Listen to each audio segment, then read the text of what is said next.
Jubilee hills ఎన్నికల మీద ఒక 4-5 సర్వేలు ఇప్పుడు వచ్చాయి, రకరకాల సర్వేలు. ఈ సర్వేల్లో ఎక్కువ వాటిలో దాదాపు 80% బీజేపీ గెలుస్తుంది, బీఆర్ఎస్ గెలుస్తుంది అనే వాళ్ళు చెప్తున్నారు. అది బీఆర్ఎస్ సీటు, ఆ ఎమ్మెల్యే అభ్యర్థిని కూడా ఆ చనిపోయిన ఎమ్మెల్యే భార్య కాబట్టి అలా రావడంలో పెద్ద ఆశ్చర్యం ఏమీ లేదు. అది కూడా కాకుండా అసెంబ్లీ ఎన్నికల్లో ఈ జంట నగరాల పరిధిలో ఉన్న నియోజకవర్గాలు అత్యధికం బీఆర్ఎస్కి వచ్చాయి. అది ఇప్పుడు కూడా అలా కొనసాగుతుందా లేదా అనేది ఒకటైతే, ఈ సర్వేలలో ఒక విశేషం కనిపిస్తుంది.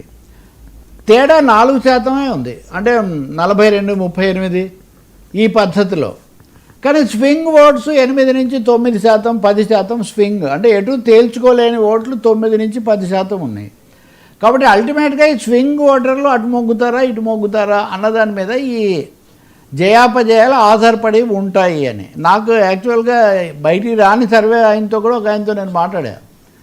మా సర్వేలో రిజల్ట్ ఒక విధంగా వచ్చింది సార్, కానీ సర్వేలన్నీ ఈ విధంగా చెప్తుంటే మళ్ళీ ఇది ఎందుకైనా మంచిదని మేము విడుదల చేయకుండా అలా ఆపామని ఆయన చెప్తున్నారు. మొన్న మనం చూసినట్టుగా బీజేపీ అందరూ అవతలాల సర్వేలేమో తోచిపడేస్తున్నారు. బట్ చాలా టెన్షన్ జూబ్లీ హిల్స్లో ఈ కారణాలన్నిటి వల్ల పొలిటికల్ టెన్షన్ అయితే బాగా పెరిగినట్టుగా కనిపిస్తుంది.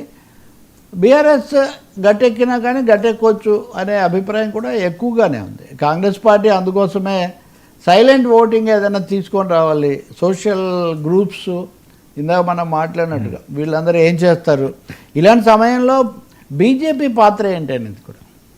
ఇప్పుడు ముఖ్యంగా వీళ్ళు బీజేపీ అయితే అసలు ఇది మజ్లిస్కు సంబంధించింది, ఎవరు గెలిచినా కానీ ఇది మజ్లిస్ గెలిచినట్టే. బీజేపీ శృతి మించి కేవలం ముస్లింలను గురించి, కేవలం మజ్లిస్ను గురించే ఎక్కువగా మాట్లాడడం ఎవరికి మేలు చేస్తుంది.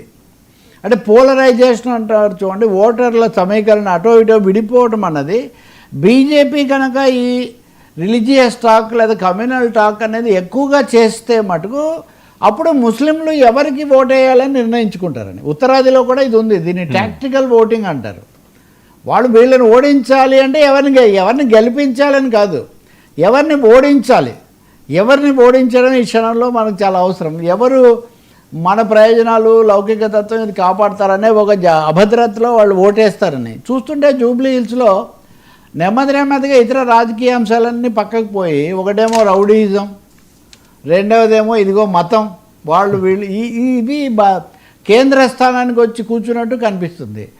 నిన్న కనుక చూస్తే కేటీఆర్, రేవంత్ రెడ్డి, కిషన్ రెడ్డి వాళ్ళు మాట్లాడింది చూస్తే, రేవంత్ రెడ్డి ఉదాహరణకు నిన్న మాట్లాడుతున్నారు, కేటీఆర్ని ఎందుకు అరెస్ట్ చేయడం లేదు, మీరు అరెస్ట్ చేద్దామన్నారు కదా, మీరు అరెస్ట్ చేయలేదు కాబట్టి బీజేపీ బీఆర్ఎస్ ఒకటే అని ఆయన అంటున్నాడు.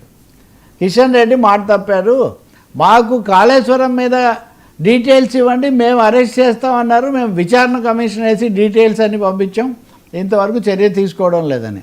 మేము చర్య తీసుకుంటామన్నాం కానీ అరెస్ట్ చేస్తాం అనలేదని కిషన్ రెడ్డి చెప్తున్నాడు. అంటే చాలా టాప్ గేర్లో ఈ వాదోపవాదాలు అనేవి నడుస్తున్నట్టు మటుకు మనకు చాలా స్పష్టమవుతుంది. ఈ మధ్యలో బీఆర్ఎస్ మటుకు ఇద్దరి మీద దాడి చేసుకుంటూ తనంతకు తను ముందుకు వెళ్ళి ఇదంతా కేటీఆర్ భుజస్కంధాల మీద ఎక్కువగా ఉండటం కూడా మనకు కనిపిస్తుంది.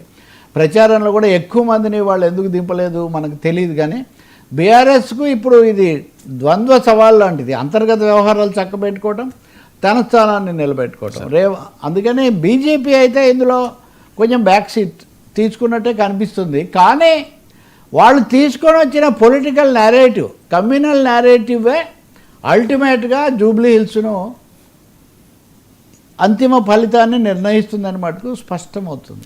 సర్వేల ప్రకారం చూస్తే మీకు చెప్పా కదా, ఇంతకంటే ఎక్కువ మనం ఎన్నికల సమయంలో చెప్పడం కూడా అవసరం కాదు. కానీ సార్ రెండో యుద్ధం మళ్ళీ